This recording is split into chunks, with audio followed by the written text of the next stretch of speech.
Welcome back to Pressers by FedNet, where news conferences from the United States Congress become podcast episodes for your listening on your time. Majority Leader John Thune was joined on June 23rd by Majority Whip John Barrasso and Intelligence Committee Chairman Tom Cotton. They discussed working families' tax cuts and upcoming Trump accounts before Thune was asked about President Trump, negotiations with Iran, a farm bill, and more. The following material is protected by copyright. Good afternoon, everyone. This is an exciting season of our year. We are heading up now on the 250th anniversary, a celebration for our country. And I think I can say that we are very fortunate to live in the greatest land, in my view, in the history of the world.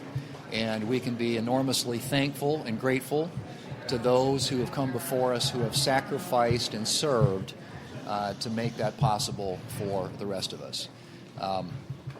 And as we think about this 250th anniversary, it's also a good time to reflect on many of the things that we've been able to accomplish and the issues that we've been trying to address here in the United States Senate. First and foremost, of course, right now, as you know, is the housing bill.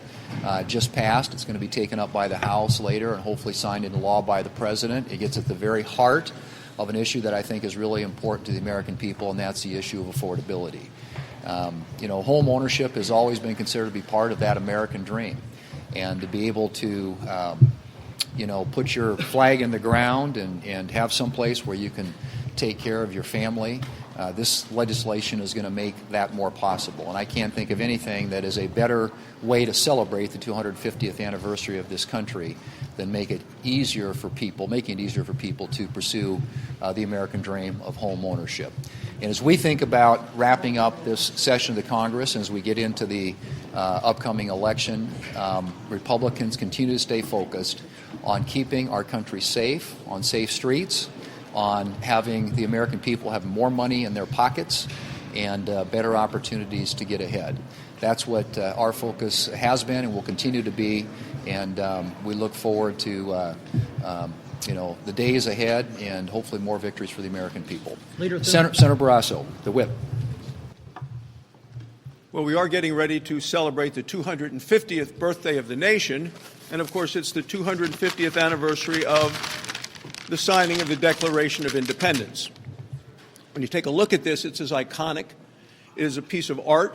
It is a masterpiece, and I believe that we don't read it and go to it frequently enough.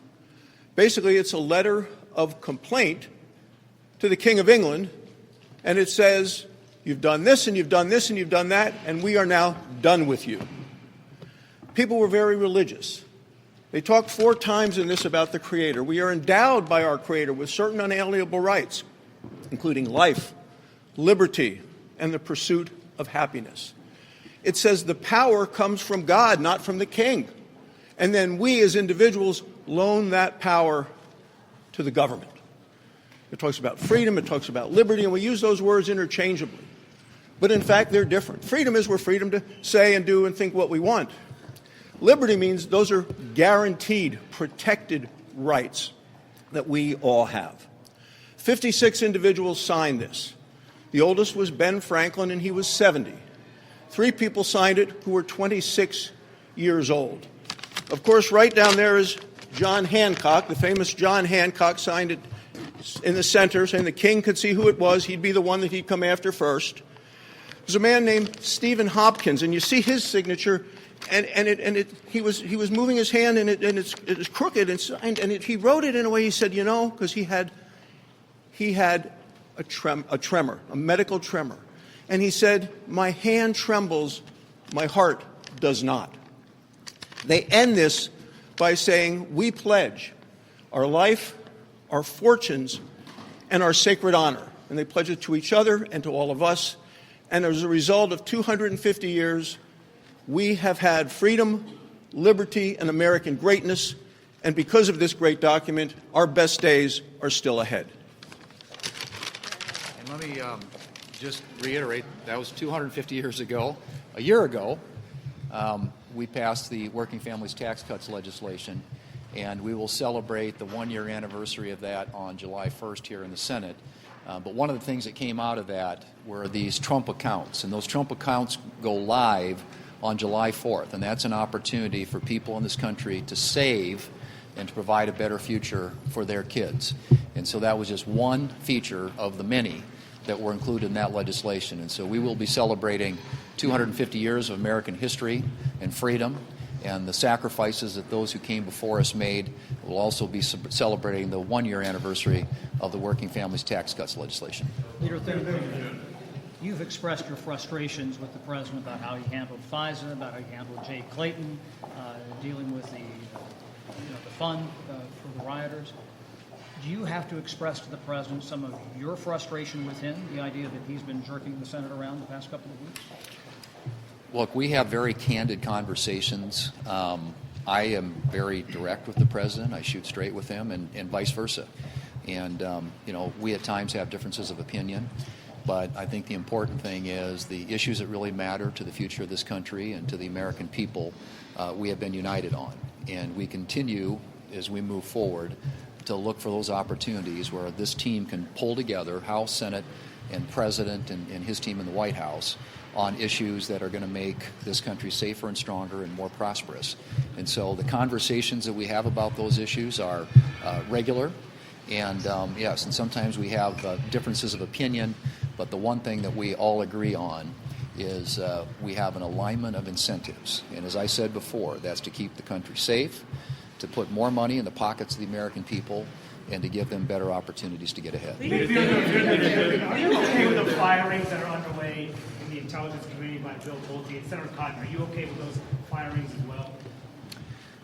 Well, look, I think that there is a general agreement among Republicans and Democrats, as I had shared this, had this conversation with Democrats as well, that there are things about the Office of D&I that can be made more efficient, more effective, and streamlined. And frankly, I think that's something that many of us agree on. And, how they go about that obviously is something that we'll want to have some visibility into, and Senator Cotton and his committee and the rest of us here who care about intelligence and national security matters, I expect will have some input into that. But I think it's fair to say that there is a consensus view around here that it is time for the ODNI to be scaled down. We've got great intelligence services in this country, and at least that's my view, and I can't speak for everybody here, but the conversations I've had with people suggest to me that there is an interest in doing something that makes that agency more effective and more efficient. I don't know. Senator Cotton, those firings. The ODNI has employees mostly from other intelligence agencies. I think in the most cases, they would be better off doing real intelligence work at those agencies. That's returning intelligence officers to their agencies. I have a plan for that. I've worked with the administration on it. Some of it happened under Director Gabbard. It's going to continue under Acting Director Pulte. Once we confirm Director Clayton, I'm sure it will continue as well. The ODNI is too big and too bloated. Leader Thune, are you concerned that any agreement that's made with Iran, that you won't be able to trust Iran to actually follow through with any agreement that you end up coming, or the United States ends up coming with them to end this war? I think any agreement with the Iranians is, again, it's the trust but verify. I just don't think that these are people who have a history and have proven in the past not to be honest brokers or be trustworthy. But that's why I think it's important that you have compliance and enforcement mechanisms in place in any agreement that we reach with them that ensures that anything that they get, in relief or economic support in any way is conditioned upon them winding down and getting rid of their nuclear program. I think that's something a lot of us agree on. Leader Thune, Democrats are demanding, as you know, a 2-year extension in state requirements to pay into SNAP. That is the price that they're trying to exact for supporting the Farm Bill. You sit on the Ag Committee. What is your sense of whether it's going to take a party-line vote to get Chairman Bozeman's bill out of that committee, and do you expect to struggle to get the 60 votes on the floor for cloture on a Farm Bill? My understanding is that the bill that will be reported out of the Senate Ag Committee does not include a provision dealing with SNAP. I think most of us believe that SNAP, like many other programs, benefits from reforms. And I think there were reforms in the bill we passed last summer some of which are work requirements. And by the way, those work requirements were less strenuous, less restrictive than the work requirements included in the Clinton administration 30 years ago. But I think that that's something that most Americans agree with. And I think that those types of reforms are reforms that ought to take effect. And then there were some reforms that dealt with how states were using the program, and there were states that were taking advantage of and abusing the program. So I think those reforms were a big part of what we did last summer. I think they're reforms that the American people largely would support. And so I would hope that we can execute on moving a farm bill based upon the components of that farm bill and not try and undo something we did last summer that many of us supported and agree with because we believe they're the right policies. Senator, what is Congress's role in approving whatever comes out of this deal with Iran in 60 days? What do you hope the Senate will do? Well, I think the Senate, we're obviously, many of us are anxious to hear more about it, which we hope to. Many of the people who would brief us on that are overseas right now involved in the negotiations. But, my assumption is that, as always, there are certain notification requirements that are included in legislation that we passed that we have voted on in the past. And if there is some deal that is struck, I would expect at some point Congress would have some sort of vote on it. And whether that's a resolution of disapproval or something, I don't know the answer to that. One more. Congress should have visibility. GOP senators tomorrow. What do you expect out of that? And can you respond to the Dear Colleague letter that Senator Scott sent out? I think that there are many things that were mentioned probably in that letter that all of us are supportive of. I think the question is we have to figure out how do we maximize our opportunity, optimize the chance to get as much done as we can in the amount of time that we have left between now and the midterm elections. And so as you look at what that agenda consists of, there are a number of things that could get slotted in. Now, first and foremost, I would argue, is our defense authorization bill, which hopefully we'll be able to take up as soon as we come back after the 4th of July. But there are a number of other issues that could ripen, and that depend largely on whether or not they have bipartisan support.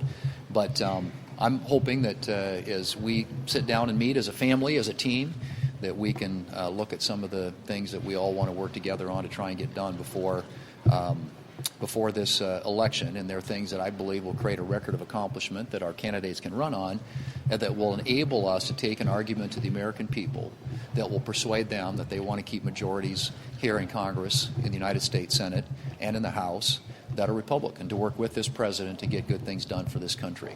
So it's what exactly those are. I've got a list. We've got a list.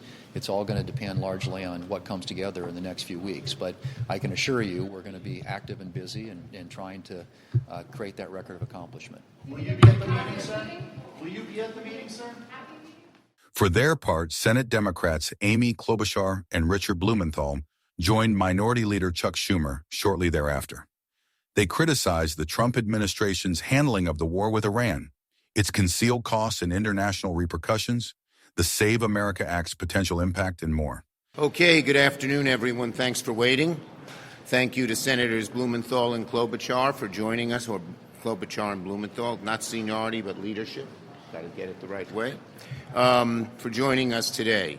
Look, everywhere you look, the Republicans are one big hot mess. Everywhere. So many different things. Donald Trump's agenda of cost, chaos, corruption is terrible for America, and it's despised by the American people. Look at this failed and reckless war. What did Americans get out of the last 100 days of this war? Well, a $100 billion bill, 13 lives lost, 500 people injured, gas prices up, inflation up. Iran, they're the big winners. Trump was such a poor negotiator, they just took him to the cleaners. $300 billion fund, sanctions relief, more control over Hormuz than he had before it started, and a more radical, emboldened regime. That's not strength, it's surrender. So Americans got worse than nothing from this war. We're worse off than before it started. And that's precisely why Trump, Rubio, and Vance are too afraid to come before the American people and the whole Senate to defend this war and the so-called understanding. Instead, Trump only will talk to Senate Republicans behind closed doors, and from what it looks like, that ain't going to be pretty. Senate Republicans need to grill Trump for answers on where negotiations stand when he meets them on the Capitol tomorrow. More than a week after announcing side deals and so-called understandings with Iran, the administration still has not briefed Congress or the American people on what has been agreed to. Wishful thinking won't end this war, and certainly Senate Republicans' calls to pump billions, hundreds of billions of dollars more into Trump's fiasco will make matters worse. Republicans can't complain about Trump's war, his secrecy, his disastrous deal with Iran, and all of it behind closed doors. But the only way to ensure this war ends once and for all is for Republicans to act, to join us in voting to end this war. Any minute now, we're once again going to put Republicans on record on whether they want Trump's disastrous war to continue by forcing a vote on the Iran War Powers Resolution for the first time. We have forced this fight on the floor again and again and again for more than 100 days because only Congress has the power to take our nation to war, not Trump alone. Republicans need to support our War Powers Resolution. We're just one vote short. And they need to hold Trump's feet to the fire in their meeting tomorrow. Senator Klobuchar.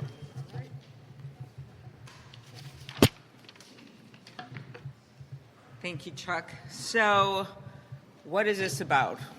The administration, according to the Association Press today, because we've been trying to figure out how much this war costs, has spent somewhere in the neighborhood of $80 billion. That's an AP report, maybe a bit less, maybe a bit more. That's a lot of money. You add that to the $70 billion they just put out in extra funding to ICE, that would be $150 billion. This is not where Americans are right now. This is not what they want them to be spending their money on. What do they care about? Well, inflation is eating up any wage increase that they have. This month's inflation report showed inflation up 4.2%, another record high under President Trump. There was just a recent report by NPR and PBS, a poll showing that 49% of Americans aren't taking a summer vacation for one reason, and that's because they can't afford it. That's a lot of people. So what should we be doing with this kind of money? Well, the first is something we actually did, thanks to leadership, thanks to Senator Warren, Senator Scott, and others, is housing. That was a Senate-led bill, and there's a lot of work that went on it in the House, the Road to Housing bill, but it gives you an example. Imagine if this president was focused on what the American people want done, and that is to bring their costs down and to reduce the chaos of his administration and the corruption. They don't want to be talking every day about algae in the reflecting pool. They don't want to be talking about cage matches and arches and ballrooms. Instead, what are they dealing with? They're dealing with rising health care costs. New polling from Gallup, fewer than half of Americans could afford quality health care last year. More than 4 in 10 already carry medical debt. So what did they do? They refused to extend the tax credits for the Affordable Care Act. You know what that has meant? A bunch of Americans, millions of people, have had to lose their coverage. Just that one decision. He literally sent money to Argentina, the same amount of money as would have been spent on a year of Affordable Care Act tax credits. These are misplaced priorities. Instead of the $80 billion estimated on this war, we could extend those health care premium tax cuts for 2 more years. Another thing Americans want us to focus on, child care. 80% say the ability to find or afford child care is a major problem. Senate Democrats have come out with a plan to bring down child care costs, to actually do something about this. But what is President Trump talking about? His reflecting pool, his name on the Kennedy Center. So as we come upon the anniversary of this country, of which we are proud, the 250th anniversary, we also sadly come on another birthday, and that is the big, beautiful betrayal of a bill is 1 year old next week. And what has that meant? More than 4 million people, including over 800,000 children, have lost access to affordable food through SNAP. 481 hospitals have closed or are closing, with more to come because of the Medicaid costs. So let's get real about what is going on in this country and what this president should have as his priorities, and that is the American people. Thank you. Thank you. To the American people, this administration has constantly concealed and lowballed the costs of this war. As a member of the Armed Services Committee, I can tell you this number is only a portion of what the cost to taxpayers have been. But of course, the tax and the costs to taxpayers are also at the grocery stores, at the gas pump, purchases of everything from mattresses to medical devices, and in lives. It isn't only Americans who have lost their lives. There are thousands of Iranians who have been buried. The cost is measured in graves of Americans and Iranians who would be alive today but for this disastrous war. And to our standing in the world, our credibility around the world has been undercut. The Chinese are watching, and so is the rest of the world, how lame and inadequate our bargaining position has become in these negotiations. It isn't only that we are providing sanctions relief worth tens of billions of dollars or unfreezing of assets, which is a windfall. It is the timing. Their benefits are up front. We are on our back foot. We are sacrificing our leverage in these negotiations by giving away a lot of our leverage in the sanctions and the frozen assets that now will be released to the Iranians to be used as they wish, not to buy American agricultural products. So I hope we are going to have a permanent peace. I hope we can avoid a restart of this disastrous, unnecessary conflict. But it will depend on smart, strategic negotiations and on a determination to have peace, not imaginary or magical thinking.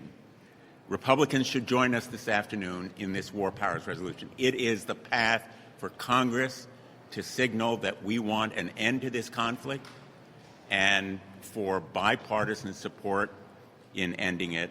American families can't afford this administration's magical thinking any longer. The war powers resolution should pass today. I hope these negotiations will be successful, but ultimately the linchpin will be verification, inspection. The disagreement that has come out of Switzerland between Vance and the Iranians is profoundly important as a signal for what is ahead.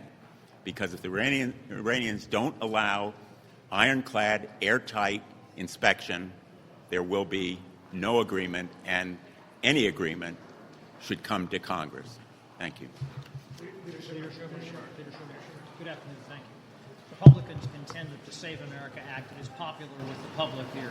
Do you worry that they could try to boomerang this on some of your vulnerable members by saying that you're not for this bill? The American people know what a disaster this is. They know that it would remove 20 million people from the voting rolls. And so the American people are totally on our side on this issue. Yes. What do you think of Israel's role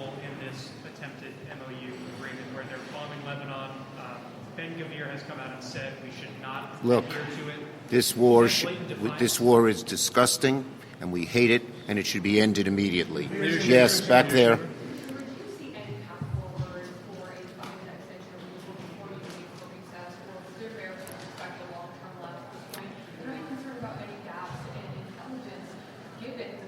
Listen, this is all up to the Republicans. As long as Pulte is there, there's not going to be any FISA agreement. It's up to them to get rid of him.